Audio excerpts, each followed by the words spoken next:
Broker बोले, जिसमें कि हर रोज हमारे सहयोगी, हमारे साथी हर्ष जो है कुछ एक स्टॉक्स लेकर के आते हैं, जहां पर कि अंतर्राष्ट्रीय ब्रोकरेज हाउसेस, घरेलू बड़े ब्रोकरेज हाउसेस की नज़रें हैं और उनकी रिपोर्ट्स जो है क्या कुछ कह रही हैं उसका एनालिसिस करते हैं और आपके लिए वहां खरीदारी करनी चाहिए नहीं करनी चाहिए इसके बारे में भी जानकारी आपको मिलती है।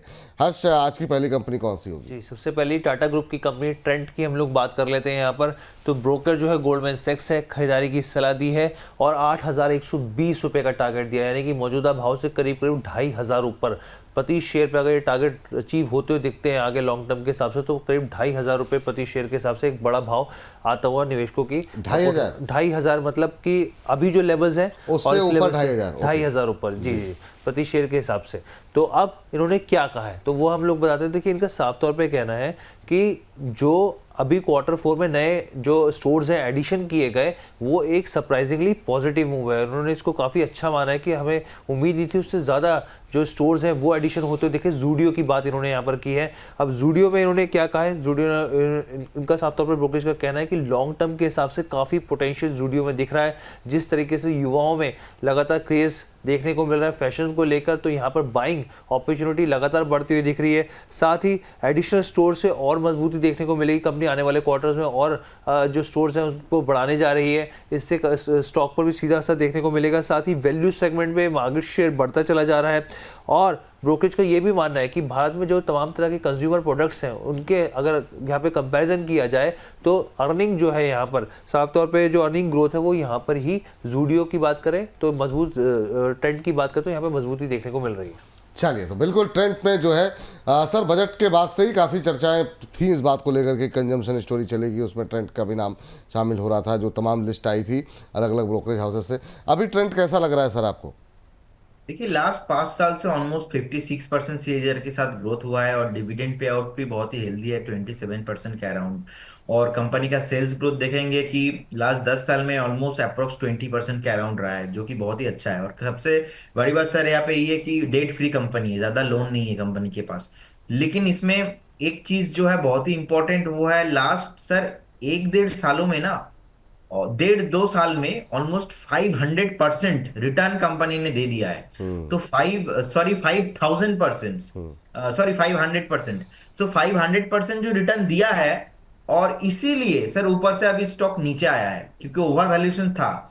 सो ओवर वैल्यूएशन के बाद जो अभी नीचे आया है, मैं यहाँ पे कंफर्म नहीं हूं कि ये बेस बन चुका है, बेस बनने के बाद ऊपर आ रहा है, ये थोड़ा डाउट है मुझे। तो इसीलिए एक जो स्टॉप लॉस रहेगा ना मेरा लंबे लॉन्ग टर्म वाला, वो रहेगा 4,650।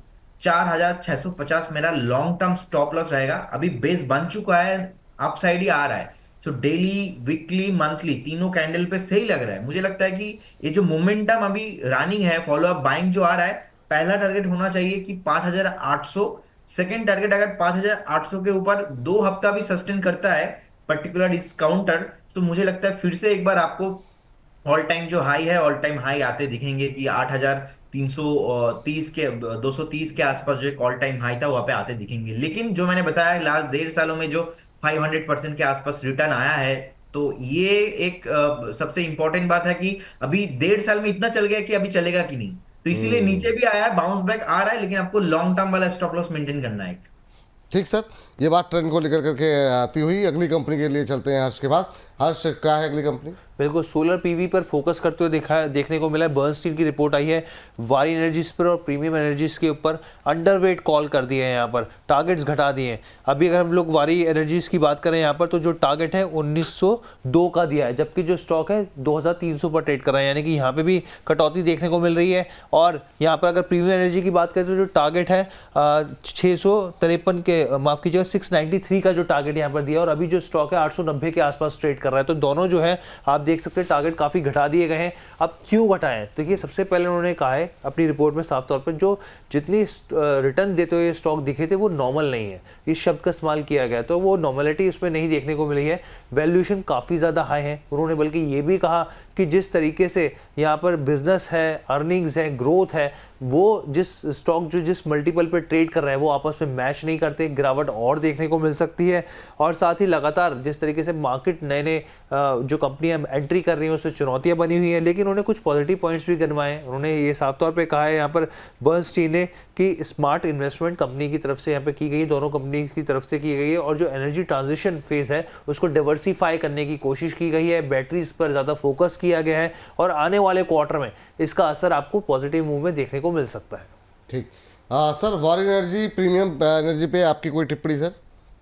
देखिए, मुझे लगता है कि यहाँ पे ना आईपीओ बहुत ही हाई वैल्यूएशन पे हुआ था, तो उसके बाद ही लगातार नीचे आ गया है, तो अभी इसमें फ्रेश बाय नहीं करना है। और 2590 इसके ऊपर जैसे 2 हफ्ता सस्टेन करेंगे उसके बाद जाके मैं बाय करूंगा। अभी इसमें कुछ नहीं करना, मुझे लगता है कि और भी डाउन साइड पोटेंशियल है, और नहीं चल रहा है मार्केट इतना ऊपर आया है, सो फिर भी ऊपर नहीं आया क्योंकि बहुत ही हाई वैल्यूएशन पे मुझे फंडामेंटल लेवल पे और टेक्निकल लेवल पे लग रहा है। सो 2590 इज माई फाइनल लेवल। उसके ऊपर वीकली बेसिस पे 1 हफ्ता सस्टेनेबल चाहिए मुझे, उसके बाद जाके मैं इसमें पॉजिटिव व्यू रख सकता हूं, लेकिन फिलहाल अभी नो बाइंग। नो बाइंग की सलाह यहाँ पर वॉरी पे। तीसरी कंपनी हर्ष जी, तो अगली जो कंपनी है यहाँ पे भारत इलेक्ट्रॉनिक्स की बात करते हैं, डिफेंस सेक्टर से जुड़ी सरकारी कंपनी है। यहाँ पर मॉर्गन स्टैनली की रिपोर्ट है, यहाँ पर भी देखिए अंडरवेट की यहाँ पर सलाह दी जा रही है और 364 का टारगेट दिया जा रहा है, जबकि जो स्टॉक है करीब करीब 276 के आसपास ट्रेड कर रहा है यहाँ पे। अब इन्होंने कुछ आंकड़े पेश करे हैं पूरी रिपोर्ट में, जो उन्होंने उसके हिसाब से टारगेट दिए, यहाँ पे अंडरवेट की सलाह दी है। सबसे पहले इनका कहना है कि जो वित्त वर्ष 2025 में स्टैंड अलोन रेवेन्यू है 23,000 करोड़ तक पहुंचा है, लेकिन इसमें जो अगर साल दर साल के हिसाब से देखें तो 16% का जंप है। इन्होंने कहा ये ठीक है। इसके बाद इन्होंने एक्सपोर्ट रेवेन्यू का भी डाटा दिया, 14% का वाई जंप यहाँ देखने को मिला। लेकिन इन्होंने जो कहा कि FY25 के अगर आप चौथे क्वार्टर पे जाएं तो जो एस्टिमेट थे रेवेन्यू के वो करीब 5% थे, वहाँ से घटते हुए 3% पे आ गया। तो यहाँ की रेवेन्यू जो है चौथे क्वार्टर का वो घटा है। उसके बाद ऑर्डर इनफ्लो की बात करी इन्होंने FY25 के लिए, तो वो 18,000 करोड़ के 18,700 करोड़ के आसपास है। इसमें 47% की गिरावट है, जबकि जो टारगेट थे वो 25,000 करोड़ के आसपास थे, तो वो 18,700 करोड़ के आसपास पहुंचे। तो 47% यहाँ पे डाउन साइड है देखने को मिल रहा है। ऑर्डर बुक की बात करें FY25 की, तो यहाँ पर भी 6% की गिरावट है और एक्सपोर्ट ऑर्डर बुक भी 12% गिर गई है। तो यहाँ पर आप देखिए कि रेवेन्यू के मोर्चे पे जो स्थिति है, ऑर्डर बुक के मोर्चे पे स्थिति है, तो वो थोड़ा डाउन साइड देखने को मिल रहा है। इसलिए इन्होंने टारगेट जो है बेसिकली जो अंडरवेट का सलाह दी जा रही है। अंडरवेट की रेटिंग जरूर दी है, लेकिन भाई अभी करंट प्राइस से देखें तो मतलब 80-90 रुपए ऊपर के टारगेट हैं, तो मतलब अभी भी अपॉर्चुनिटीज़ हैं जो इन्वेस्टर्स हैं, जो ट्रेडर हैं उनके लिए। सर, इसमें बातचीत तो हो गई है, एक बार फिर से लेवल्स दोहरा देंगे BEL पे आप? देखिए, मैं इसमें बहुत ही पॉजिटिव हूँ और मुझे लगता है कि इतना ऑर्डर्स मिलना और फंडामेंटल भी स्ट्रांग है, क्योंकि लास्ट 1.5-2 सालों से बहुत चल गया था और मार्केट को भी करेक्शन चाहिए था, तो इसलिए नीचे आया है, सिंपल। तो अभी 280 का अराउंड ट्रेडिंग हो रहा है। मुझे लगता है कि 340 टारगेट होना चाहिए, फर्स्ट टारगेट, और 340 के ऊपर अगर एक वीकली बेसिस पे क्लोजिंग आएगा उसके बाद मैं फिर भी और पॉजिटिव हूँ, 370 और 400 तक भी आ सकता है। तो मैं इसमें बहुत ही हाइपर बुलिश हूँ, एंड मुझे लगता है जिनके पास है उनको होल्ड करना चाहिए, पोटेंशियल्स बहुत है। लेकिन आपको एक स्टॉप लॉस भी ध्यान रखना है कि आपका स्टॉप लॉस अभी जो होना चाहिए as per the current market price वो है 220 is your current stop loss होना चाहिए। जिनके पास लास्ट 1.5 से 2 साल आप होल्ड कर रहे हो, जिन्होंने बोला मैं 140 पे बाय किया, 200 पे बाय किया, सबके एक stop loss, final stop loss होना चाहिए 220। तो 220 is your final stop loss, आप होल्ड कीजिए। कमिंग फ्यूचर मुझे बहुत ही ब्राइट लग रहा है। कमिंग फ्यूचर जो है बहुत ब्राइट लग रहा है। फ्रेश भाई है सर यहाँ पर? सर, फ्रेश बाइंग 280 पे नहीं, मैंने अभी जो आपको आधा घंटा पहले बताया था 255 250 255 आएगा। हाईली पॉसिबिलिटीज है 2-4 दिन 5 दिन मार्केट करेक्शन रहेंगे, आ जाएंगे, तब जाके एक इन्वेस्टर अच्छा वैल्यूएशन उनको मिलेगा, तो उस टाइम पे लेना है। नहीं, ठीक है, जिनके पास है होल्ड करें, जिनके पास नहीं है 250 का वेट करें। हर्ष, आखिरी कंपनी है टाटा ग्रुप की, टाटा कंज्यूमर की हम लोग बात कर लेते हैं यहाँ पर। तो यहाँ पे गोल्डमैन सैक्स की रिपोर्ट है, खरीदारी की सलाह दी है, 1200 रुपये का टारगेट दिया है, मौजूदा भाव से करीब करीब 20% 21% का अपसाइड इनको यहाँ पर दिख रहा है।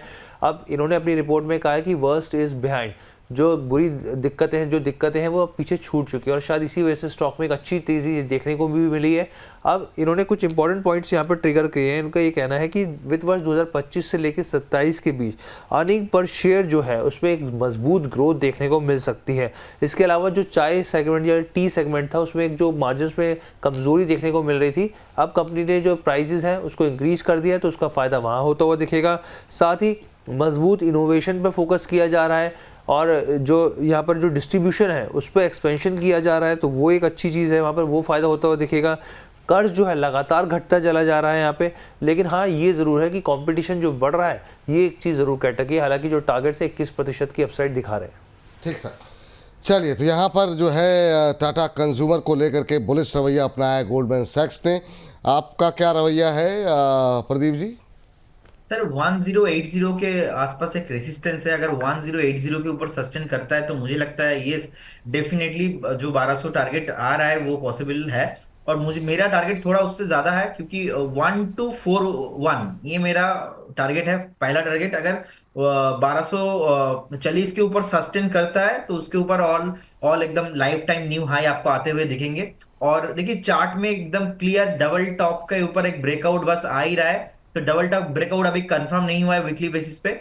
डेली बेसिस पे एक अच्छा रैली आ रहा है चार्ट में। सो मुझे लगता है जिनके पास है उनको होल्ड करना चाहिए, और जो फ्रेश बाई आप करना चाहते हो आप फ्रेश बाई भी कर सकते हो। और जो लोअर टाइम फ्रेम है इसमें मॉर्निंग स्टार पैटर्न के साथ आप मोमेंटम आया, जो अभी एक मोरोबुजू बनाया कैंडल पे, ये मोरोबुजू बहुत ही स्ट्रांग है, जो अभी एक वेट करना चाहिए 1080। इसके ऊपर जैसे ही सस्टेन करने लगेगा आपको मिनिमम 4 महीना और मैक्सिमम आपको 8 महीना, 4 से 8 महीना इस बीच आपको दिखेंगे कि 1241 का प्राइस, और 1241 प्राइस जैसे ही आपको क्रॉस करते हुए दिखेंगे ऑल टाइम हाई आपको दिखेंगे। टाटा कंज्यूमर बेसिक नीड है, जनता का नीड है, तो ये बहुत ही फंडामेंटल टेक्निकल और ये क्या है ना सर डेली यूज करने वाला स्टॉक है, तो ये कभी खत्म नहीं होने वाला। सो ठीक। जिनके पास है उनको होल्ड करना है। फ्रेश बाय भी आप चाहो तो कर सकते हो 1080 के ऊपर। ठीक सर, चलिए हर्ष, बहुत बहुत शुक्रिया, बहुत बहुत धन्यवाद आपका ये तमाम कंपनीज के बारे में बातचीत करने के लिए, तमाम डेटा लेकर के आने के लिए। इसी के साथ इस सेगमेंट को करते हैं यहीं पर समाप्त।